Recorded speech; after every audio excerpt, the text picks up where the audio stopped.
I would prefer not to. Carandino's replies to the mayor came casually.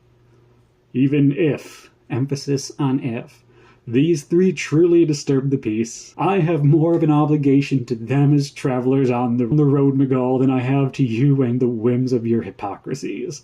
Carandino's strong stare had not left Endry during the entire exchange, so that it was as if the top half of his head was frozen in place as he spoke. The little official stood in place silently, eyes jumping from Carandino to Endry, holding there for a moment before he gave the wagon the longest glare yet.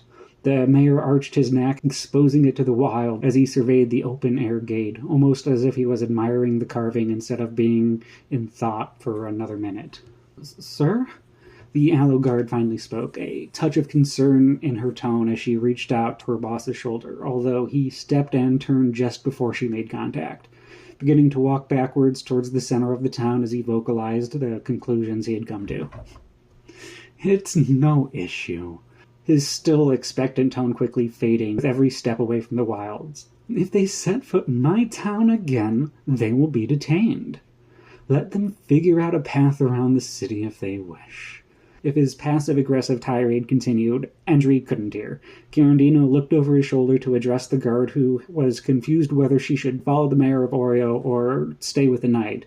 A nod was enough of an indication to keep to the man who divvied out her wages, waiting for her to leave before turning to address Endry without the eyes or the ears of the local inhabitants to listen.